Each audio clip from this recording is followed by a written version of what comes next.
Dear Minister Adan, Ministers, Excellencies, dear colleagues, thank you very much for inviting me today to this exciting event.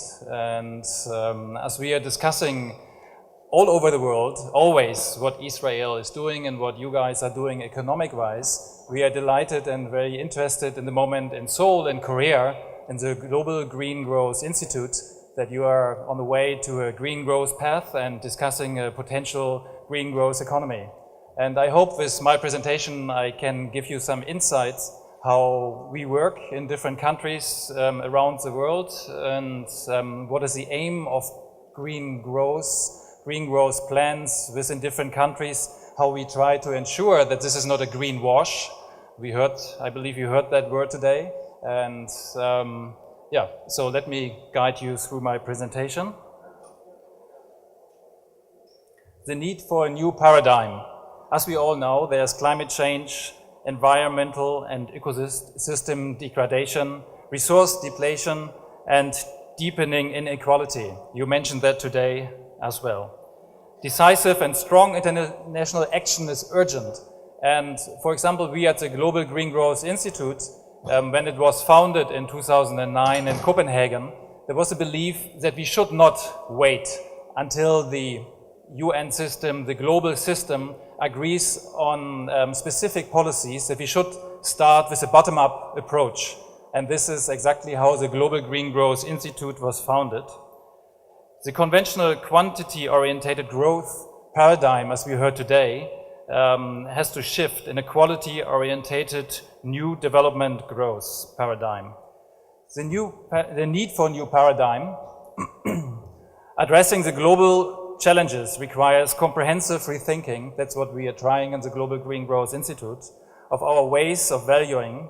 Minister Adan mentioned the change in our indicators, and that's more or less also what we're going to do. I'm going to explain to you in a minute. A new paradigm needs to focus on the inherent necessity and value of environmental protection and enabling economic growth. Practical and positive approach, so the bottom-up approach, we try to build master plans for green growth in the different countries to enable them and the governments to build momentum in the country with their population to start a shift in thinking and a shift in value system to green growth. Rethinking of growth paradigm. Former was labor and capital intensive, now it's new ideas and innovation. Broadening the concept of green growth, responding to environmental degradation and climate change, enhancing added value while we start a shift in the society to rethink our growth paradigm. Don't worry, I'm not going to read this all. Just the example, how we define green growth at the GGGI, the Global Green Growth Institute, is a new revolutionary development paradigm that sustains economic growth while at the same time ensuring climate and environmental sustainability. As you probably well recognize, we mention the sustained economic growth first. So we do recognize the need and we believe that humankind have the right to growth and have the right to economic growth. So we're not questioning this. This is one of our key pillars in our thinking. What is our model? So how are we going to do that? There's no witchcraft involved. The former economic growth model, as Minister Adan already mentioned, has to shift, and our happiness, if you want to call it that way, is the GHG emission, the greenhouse gas emission. This is what we're going to put in the core of the economic model which we built. So we assess the sensitivity of abatement cost in the specific economy. We discuss what's going to happen to you if you adjust, if you follow the green growth plan and green growth paradigm with the abatement which has to be done, assess impact of green growth GHG abatement cases on fossil fuel prices. So we all rely on that. You discussed that before in this conference, that we cannot get away from it. And we are addicted, if you want to call it that way.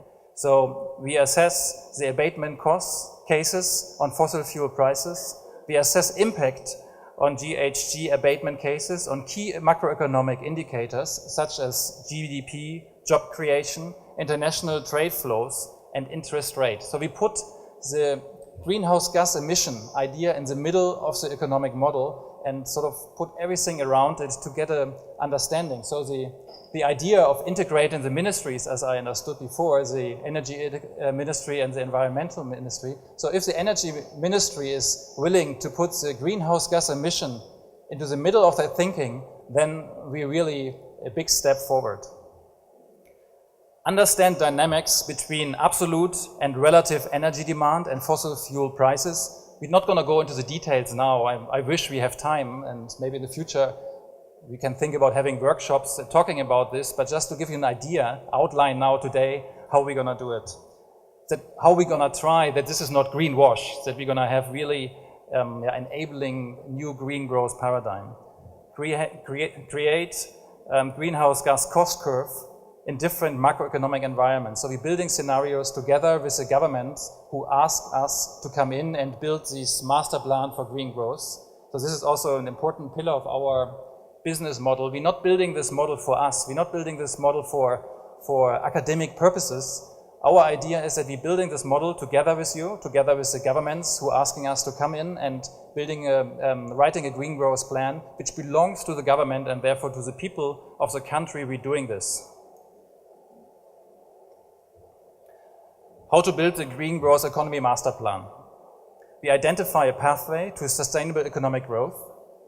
So we're thinking about CO2 emission per capita tons and how we can, if it's a developing country, of course, how we can stay on a certain level. Let's say Ethiopia has 1.7 tons per capita in the moment. So we're trying to make a plan how they can stay below the 3 tons, how they can stay below maybe 2 tons per capita, even though they're aiming to a middle income country. So this is the idea behind our approach. Taking into account the country's economic and environmental profile, and of course what I heard today, and as we are following the Israel economic situation, there are very specific circumstances. The whole world knows, but today there were some more specific circumstances which I learned with the municipalities and so on and so forth. So these are circumstances which we try to take into account if we build the green growth master plan and the economic potential for each country. Quantify the abatement potential within the specific profile of the country. Develop a list of initiatives to capture the potential. This sounds trivial, but at the end of the day, let's say Ethiopia again, which we cannot compare to Israel, of course, but nevertheless, we have a list of investment cases, what has to be done to make the shift from a brown growth paradigm to a green growth paradigm. We may come up with a number. If you add all these items, all the action items in this list, you may add up for a country like Ethiopia with $50 billion US, and then until 2020, let's say. And then it's exactly the idea to find those investment opportunities for the world and for the future Global Climate Fund to participate maybe in the financing of these $50 billion US for that country to make the shift from a brown growth paradigm to a green growth paradigm. So this list is not trivial, even if it sounds like trivial. It's a bottom-up approach where we come up with very specific investment cases for each country and build it. So in our phase 1, first of all, we need high-level political support. And it sounds to me that in Israel, this is building up, so there's a momentum. And this is exactly the key. Without the high-level political support, usually with the whole cabinet, so energy minister, finance minister is key. So if the country decides not to have fixed prices for renewable energy production into the system, this may be a huge hurdle for the renewable energy production in the country, but nevertheless, it's a country's decision. So if we write a master plan with such assumptions, then we have to take that into account.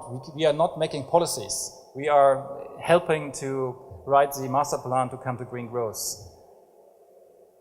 State-of-the-art expertise on green growth. So we're working together with institutions like London School of Economics, Oxford Economics, and institutions in Korea. As you all know, we are based in Korea, so we're taking the Korean example in which managed to come from number 129 on the country list in the world to numbers 14, 15. And so we're taking this story of economic growth as our narrative to explain the idea of green growth and that is possible.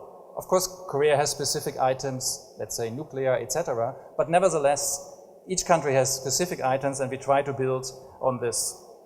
Taking into account the country's economic and environmental profile, as well as its ambitions and aspiration for the future. Quantify the abatement potential. Of course, we have to do that. Without that, there's no green growth. Otherwise, we have the green wash. Develop a comprehensive list of initiatives to capture the potential. So this list, as mentioned earlier, is not trivial. And then in phase 2, we seek national alignment around priorities and institutional setup for the master plan of green growth. As mentioned, ministries, usually the environment ministry is in the middle of the discussion. Nevertheless, without the support of the Ministry of Finance or the Ministry of Energy, the green growth plan is much less valuable. So we seek national alignment around priorities, institutional setup, detail the major abatement initiatives by sector. So of course, each country has specific sectors. Test the climate resilience of the abatement initiatives. Develop the master plan to implement the green growth plan. So our GGGI's vision and activities to relate to that, how we done it in Korea, how we doing it around the world. I brought some more slices. I already explained the vision and mission through my words before. Just to give you an idea how it was done in Korea. The Korean president announced at the Copenhagen COP in 2009 the initiative for this bottom-up approach when it got clear that the high-level political discussion was supposed to fail. And as we saw in Durban, we have this platform now for 2015, but nevertheless, and then 2017, but nevertheless, there's quite a long way and until we really have a shift around the globe. So that's why we do the bottom-up approach. On the way, on the timeline, Korea invented the green growth strategy and is implementing it. And we opened offices around the world. We are part of the G20 initiative and consulting Mexican government and the preparation of the G20. Actually, we're having a workshop today in Seoul for the green growth part on the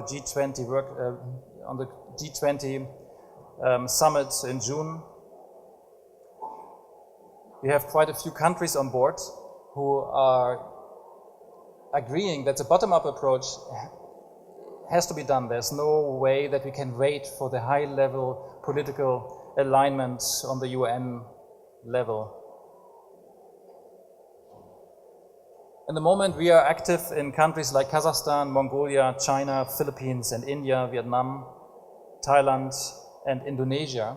And each country has a very specific and, as I mentioned earlier, a very typical approach. It has forestry, hydro, and the different industries which we find in the countries. In Africa, Middle East, and America, we are in 7 countries: Morocco, UAE, Ethiopia, Rwanda, South Africa, Mexico, and Brazil. Especially the Brazilian government, they are encouraging us to build the master plan on green growth in the agriculture, forestry, and the steel business, which is one of the key pillars in Brazil, and electric power. That's why I stress this example a bit more. As Brazil is one of the world's top 5 GHG emitters, GGGI's work in Brazil began in 2010, and we are developing a comprehensive sort of master plan to define low carbon options for the country in key emitting sectors, which are climate adaptation strategy, which we're going to build with the Brazilian government, and supporting the development of a carbon financing framework in the uprun of the whole world, who is putting together the money for green growth and mitigation actions in the countries. How much more time do I have? Good. So let me explain on the example of Ethiopia how we work. So we identify priority growth sectors in that country, as I mentioned earlier, and we have a forecast for the economic development. Usually, if it's not an Annex 1 country from the Kyoto Protocol, then we have a forecast for the economic development on the business as usual case, as you have in Israel, that you committed yourself to 20% reduction compare business as usual in 2020, so the 2005 comparison to 2020. Then we identify and quantify actions that enable green growth. So for the example of Ethiopia, we have energy, we have RED, the forestry, land use and livestock, and then of course the building sector, which was mentioned today here earlier, and transport. Step 4, develop a comprehensive strategic plan for green growth together with the government. Create national alignment on priorities and institutions. Here, for example, we had a workshop together with the whole cabinet discussing the master plan of green growth. We built the institutional setup for the country so that they are be able to push the green growth plan forward and prioritize together with the government the priorities.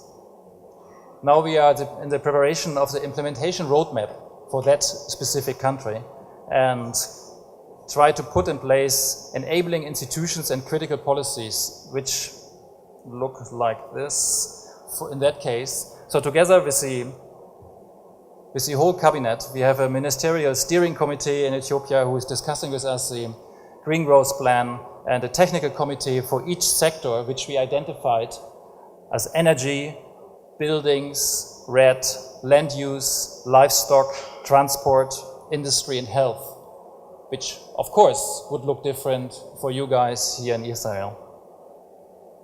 We have sub-technical committees who are discussing with us the actions which are needed and sort of building this momentum in the country for a bottom-up approach.